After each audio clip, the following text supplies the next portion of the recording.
Assalamualaikum Pak Hafid. Waalaikumsalam, Bu.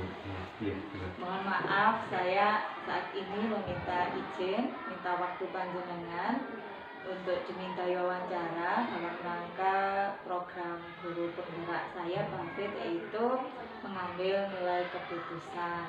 Nah, di sini saya mohon waktunya sebentar, semoga Pak Hafid tidak keberatan, ya. Insya Allah, Bu, karena kebetulan hari ini memang saya fokuskan sesuai dengan permintaan dengan WA kemarin, sehingga saya sempatkan waktu ini untuk wawancara dulu. Monggo, kan langsung. Oke. Ini Pak Hafid, ada beberapa pertanyaan yang ingin saya tanyakan kepada Pak Hafid. Yang pertama, selama ini bagaimana Pak Hafid itu mengidentifikasi kasus-kasus yang merupakan dilema etika atau bujukan moral?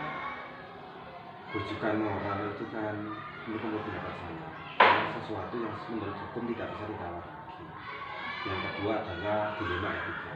Dilema etika ini adalah sesuatu yang menurut aturan harus dikerjakan, namun saya harus pertimbangkan sisi kemanusiaan. Jadi saya mengidentifikasi itu dengan cara melihat sisi kemanusiaan dan seberapa besar efek dari keputusan itu. Selanjutnya Pak Hafid, selama ini bagaimana Bapak menjalankan pengambilan keputusan di sekolah Bapak, terutama untuk kasus-kasus di mana ada dua kepentingan yang sama-sama benar atau sama-sama mengandung nilai kebajikan, Pak? Begini, Bu, terus terang tentang hal itu saya belum berpengalaman karena saya masih beberapa bulan menjadi kepala sekolah. Namun beberapa kali saya harus mengambil keputusan. Faktor pertama yang saya pertimbangkan adalah faktor aturan. Setelah aturan, kemudian saya juga mempertimbangkan sisi kemanusiaan. Artinya dua faktor aturan dan kemanusiaan ini menjadikan tolak ukur saya dalam menentukan berbagai keputusan. Selanjutnya Pak Hafid, kemudian langkah-langkah atau prosedur apa yang biasanya Bapak Hafid lakukan selama ini? Sebetulnya tidak ada prosedur, karena apa? Dalam menghadapi masalah kadang-kadang itu saya harus menyelesaikan secara spontan dan juga kadang-kadang pula harus beberapa saat. Yang lebih banyak itu secara spontan. Prosedur yang saya lakukan meskipun tidak struktur, yang pertama saya komunikasikan dulu apa yang menjadikan pemikiran saya kepada teman-teman. Kalau menurut teman-teman hal itu baik, bagus, ataupun relevan dilakukan di lembaga ini, maka akan saya segera memutuskan hal itu untuk membuat keputusan. Di samping itu tentu peran dari atasan, tuh. Atasan saya adalah pengawas. Kadang-kadang juga saya beri pertanyaan atau sejenis curhat. Saya mengalami masalah seperti ini, Pak. Apa yang harus saya lakukan? Seperti itu, Bu. Konsultasi ya. Jadi hanya dua hal itu yang saya sementara ini saya lakukan. Iya. Luar biasa sekali Pak Hafid. Nah, selanjutnya Pak Hafid,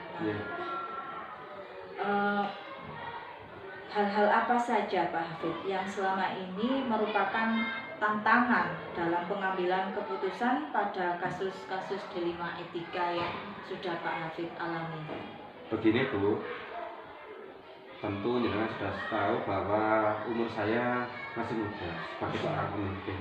Nah, tentu menghadapi perasaan orang yang lebih senior dari saya, ini saya merasa sangat kesulitan. Artinya apa?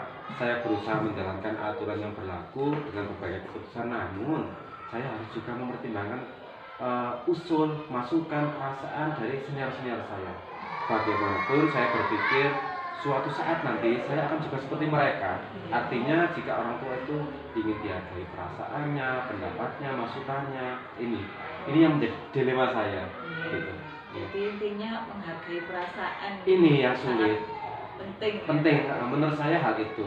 Di samping memang aturan itu ya, namanya aturan kan harus dijalankan.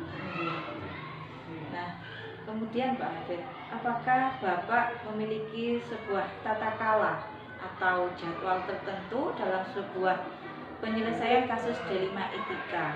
Apakah Anda langsung menyelesaikannya di tempat atau memiliki jadwal untuk menyelesaikannya. Nah, bentuk atau prosedur apa yang sudah Bapak jalankan selama ini? Begini Bu, di lembaga ini yang lebih diutamakan adalah musyawarah. Artinya setiap keputusan yang saya buat harus dirapatkan dulu dengan teman-teman. Dan hal itu setiap 1 bulan sekali kita melakukan yang namanya rapat keluarga. Di rapat keluarga inilah segala keputusan yang saya ambil, saya keluarkan di sini. Dengan harapan ini bukan keputusan saya, namun keputusan bersama satu lembaga ini dari semua stakeholder. Bahkan saya berangan-angan, kalau dahulu di sekolah ini yang namanya komite, tokoh masyarakat, pamong itu kurang berperan. Harapan saya setiap rapat keluarga mereka dihadirkan, sehingga apa? Tentu pemikiran satu orang dan beberapa orang akan berbeda kualitasnya. Gitu. Oke, Pak Fit. Jadi rapat keluarga musyawarah itu memang sangat penting bagi saya. Iya. Nah, selanjutnya Pak Fit, adakah seseorang atau faktor-faktor apa yang selama ini mempermudah Bapak, membantu Bapak dalam mengambil keputusan dalam kasus-kasus delima etika? Begini Bu, latar belakang saya sebagai seorang guru PJOK, tentu kan orang lapangan. Tentu di lapangan lebih banyak masalah daripada di dalam kelas. Pengalaman saya saat menjadi guru PJOK, saya pernah menjadi ketua KKRT PJOK. Kemudian juga saya pernah menjadi instruktur PKP. Dilanjutkan lagi organisasi-organisasi lain di kepramukaan, kepelatihan, itu yang memberikan saya sedikit rasa percaya diri. Jadi bagi saya rasa percaya diri itulah yang membuat saya mempermudah untuk mengkoordinir semua. Jadi rasa percaya diri dari dalam diri saya sendiri itu. Jadi organisasi yang jenengan dapatkan itu pengalamannya luar biasa sekali ya Pak. Menurut saya seperti itu. Nah, ini yang terakhir ini Pak Hafid. Dari semua hal yang telah disampaikan, pembelajaran apa yang bisa Bapak Hafid petik dari pengalaman jenengan dalam mengambil keputusan delima etika? Suatu saat Bu, karena kurang pengalaman saya baru 3 bulan di sekolah ini, pernah suatu keputusan harus saya putuskan secara bukan dengan rapat keluarga, namun dengan perbincangan biasa. Dan hal itu berdampak besar pada suatu protes. Ini saya langsung saja, jadi saya memutuskan sesuatu tanpa suatu rapat, dan sesuatu itu langsung dilakukan bersama-sama. Akhirnya Bu, suatu saat saya ditanya, apakah seperti itu gaya kepemimpinan saya, harus memutuskan sesuatu dengan cara yang tidak terstruktur melalui rapat, sehingga terjadi sesuatu perdebatan hangat. Hal inilah yang menjadi pengalaman saya. Saya setiap mengambil keputusan harus melalui cara yang formal. Kenapa? Ini lembaga. Lain lagi kalau dalam bukan lembaga, misalnya atau di pos ronda dan sebagainya, itu kan secara guyon-guyon bisa. Namun kalau namanya lembaga itu harus diputuskan secara rapat, kedinasan. Ini yang menjadi pengalaman saya tidak boleh terjadi pada lubang yang sama lagi. Seperti itu. Jadi pengalaman Pak Hafid ini memang sangat luar biasa gitu, dalam pengambilan keputusan itu memang harus dalam ya, itulah yang saya lakukan. Saya salah lebih selama ini. Lembaga formal ya Pak Hafid. Alhamdulillah luar biasa sekali Pak Hafid. Semoga Pak Hafid bisa menginspirasi saya nanti ke depannya dengan kepemimpinan jenengan, dan semoga wawancara kita hari ini bermanfaat untuk saya pribadi, dan mohon doanya Pak Hafid ke depannya dalam program guru penggerak ini saya diberikan kelancaran. Amin Bu, cuma pesan saya lakukan apa yang jenengan bisa saat ini, ambil semua peluang, karena di masa depan kita tidak akan tahu regulasi, karena kehidupan itu dinamis, selalu bergerak. Artinya apa? Setiap kesempatan seperti mengambil kesempatan guru penggerak ini menurut saya bagus. Ambil dan suatu saat pasti ada itu. Terima kasih Pak Hafid atas motivasinya, sukses untuk kita berdua Pak Hafid. Terima kasih atas waktunya. Wassalamualaikum warahmatullahi wabarakatuh. Waalaikumsalam warahmatullahi wabarakatuh.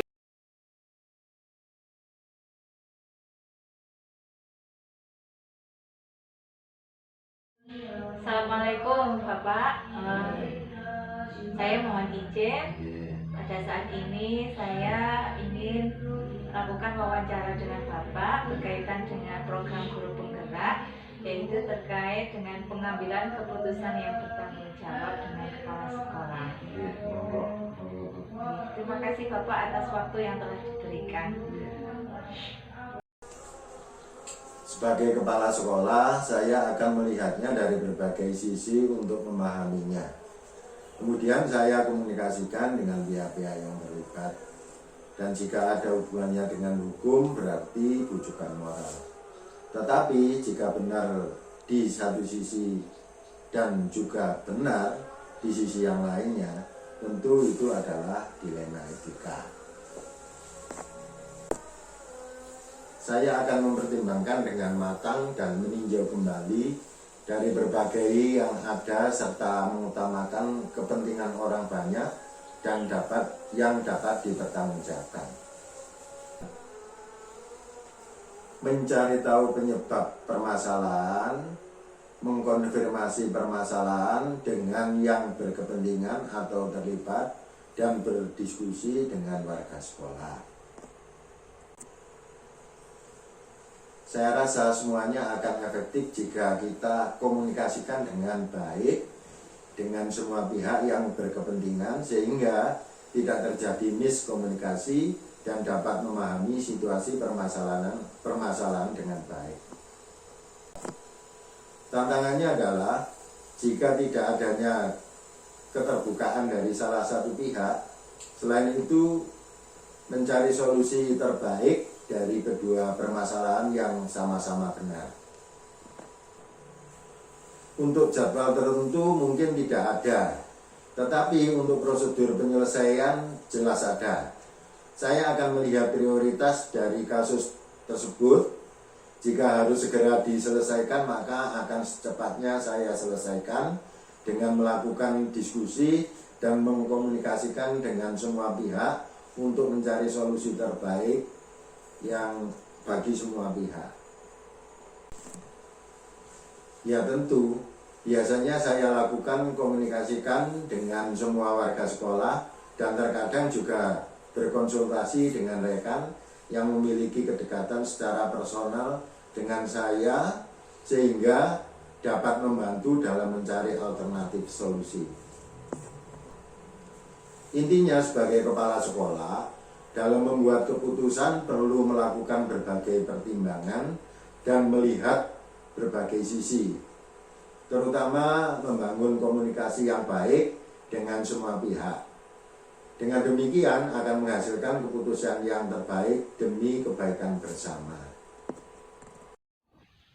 Terima kasih Pak atas waktu yang telah diberikan dan apa yang telah Bapak sampaikan sebagai referensi untuk saya. Semoga untuk program guru penggerak saya ke depannya semakin lebih baik.